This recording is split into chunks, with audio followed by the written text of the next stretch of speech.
Okay mga ka-brothers, so nandito na naman tayo na kung saan magde-demo na naman tayo ng isa sa portable aircon na kung saan Pujidenso naman na brand. At itong mismong brand natin na nandito sa atin is bibilihin na ng customers natin. So ito yung pinaka ano niya, 1 HP portable with air purifying filters mga ka-brothers naman. Siyempre i-highlights natin pagka yung Pujidenso yung pinili mo at siyempre kung ano yung makukuha mong benefits at kung gaano nga ba siya katipid sa kuryente. So wag na natin patagalin. Let's go! So yun mga ka-brothers, so unbox na natin yung mga kakailangan na accessories para mapagana na natin yung portable na siyempre portable natin na 1 HP na Pujidenso. So excited na si customer natin kasi nga inverter grade na siya. So compare doon sa mga ordinary portable. So napakababa lang ng consumption nito mga ka-brothers pagdating sa kuryente kasi nga inverter grade na. So yun, kunin na natin syempre, huwag na natin pataglin to. Oops.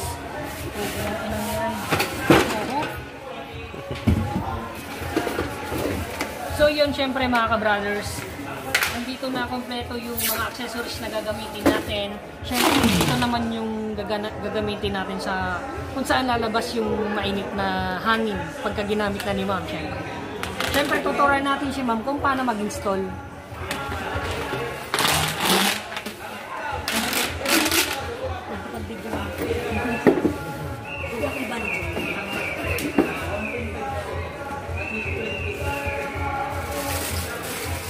Siyempre, may remote na siya para lasasin na sa user.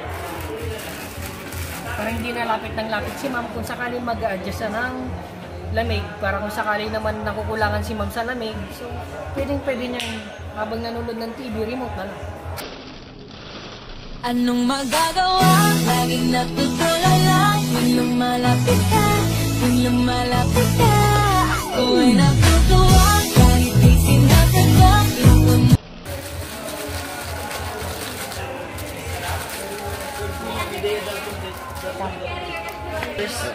So ang kinaganda dito, naka-indicate na din sa Pujidenso yung mga benefits na makukuha ni customer syempre.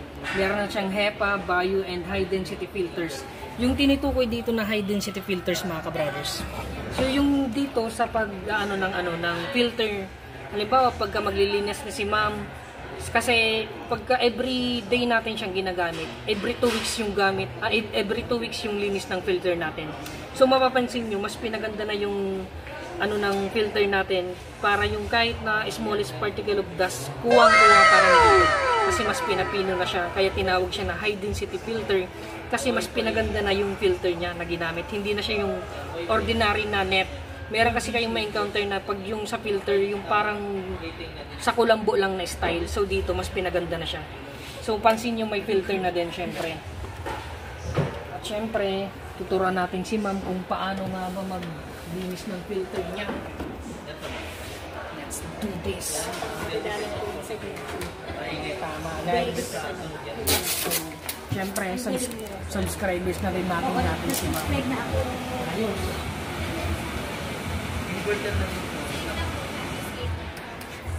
So, yung paruan natin si ma'am. Pause ko muna. Yeah. So yun ma'am, ganito lang ma'am yung pagtanggal ng filter niya pagka dito lang. Ang bali ma'am yung gagamitin mo lang na panglinis dito is yung pang toothbrush lang. Okay po. Tapos yung sa filter naman natin ma'am, ito po. Ano naman to ma'am? Washable. Yan, naalis naman po siya.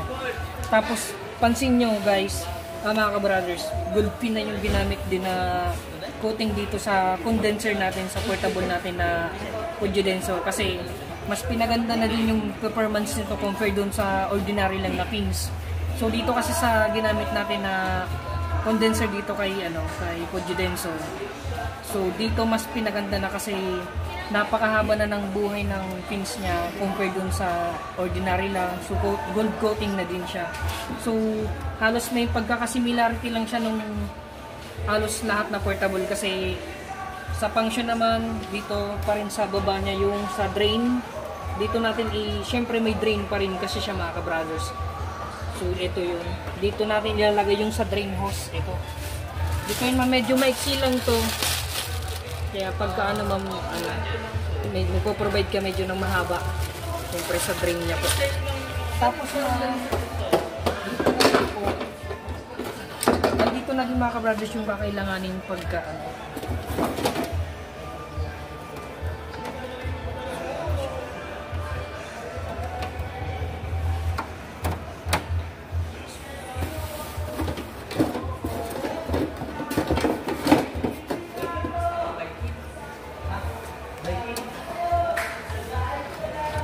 So yun, ito na yung nilalagay mga ka-brothers para dun sa ano natin nung sa hose niya, sa paglalagay. So sa paglalagay naman ng hose mga ka-brothers, so iniikot lang naman siya. Ay nilalak lang.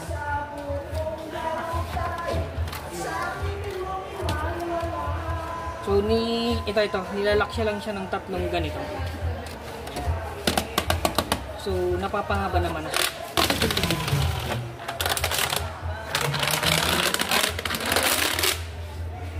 Tapos, siyempre, i-test na natin yung portable aircon para malaman na ni ma'am kung gaano nga ba kalamig yung Pujidenso portable. So, may LED display na din siya mga ka-brothers, so yung cool, fan, dry. So, siyempre, huwag na natin patagalin. May high-low yan? Yes, ma'am. Meron po.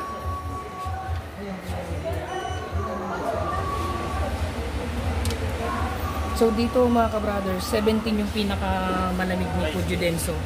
So dito sa remote mga ka-brothers, so naka-indicate din yung auto, cool, dry. So dito mga ka-brothers sa auto, yun narinig nyo na yung pagtunog ng compressor niya. Ibig sabihin niya magsisimula na siya magpalamig.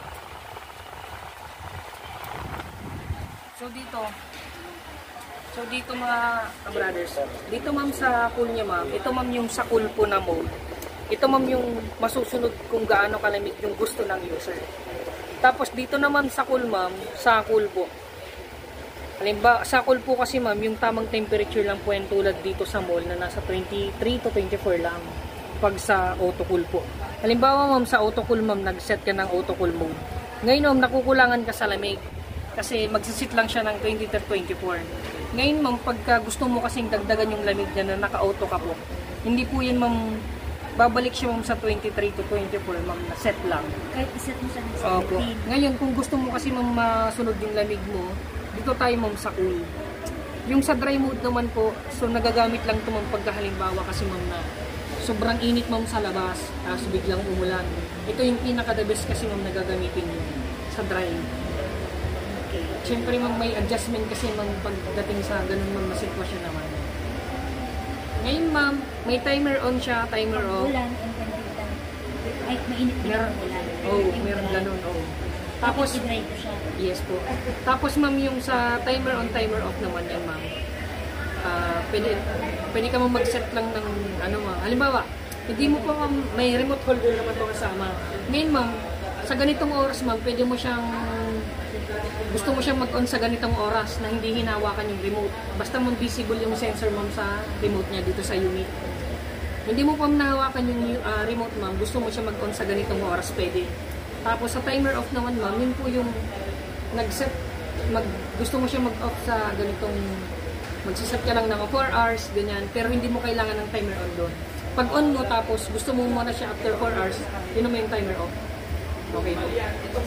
So napakadali naman yung sinasabi niyo naman na ano sa bilis. Sa fan naman po, yung may high tapos low. Dito yan ma'am sa fan speed. Yan, naka-low siya. Yan, pansin mo naman nagbago, di ba? Tapos ito naman yung sa high. Okay. Pansin mo na din ma'am yung lamig nito kasi nag-start na din po siya magpalamig. Kasi ito mga ka-brothers, sa sinasabi naman na tinatanong ni ma'am na yung iSense. Dito mga ka-brothers, so halimbawa may dumating si ma'am na na kaibigan, tapos syempre dadagdag naman yun ng heat load, so automatic mag-a-adjust yung portable natin na Pujidenso para dagdagan yung lamig, para ma-feel ni ma'am yung lamig. So yung gano'n ng mga senaryo, lalo na pa nagbukas ka ng pintuan, syempre may papasok nyo na init, so automatic mag-a-adjust yung portable natin na Pujidenso na inverter grade na syempre. So yun ma'am.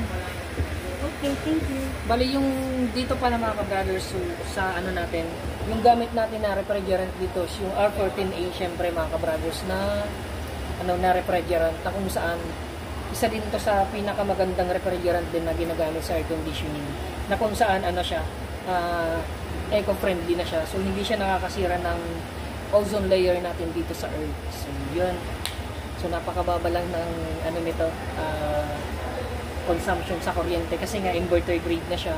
At syempre, napakababa lang ng halaga sa makukuha nyo pag binili mo dito sa Robinsons. So, 1 horsepower natin na Pujidenso. So, yun lang. Thank you.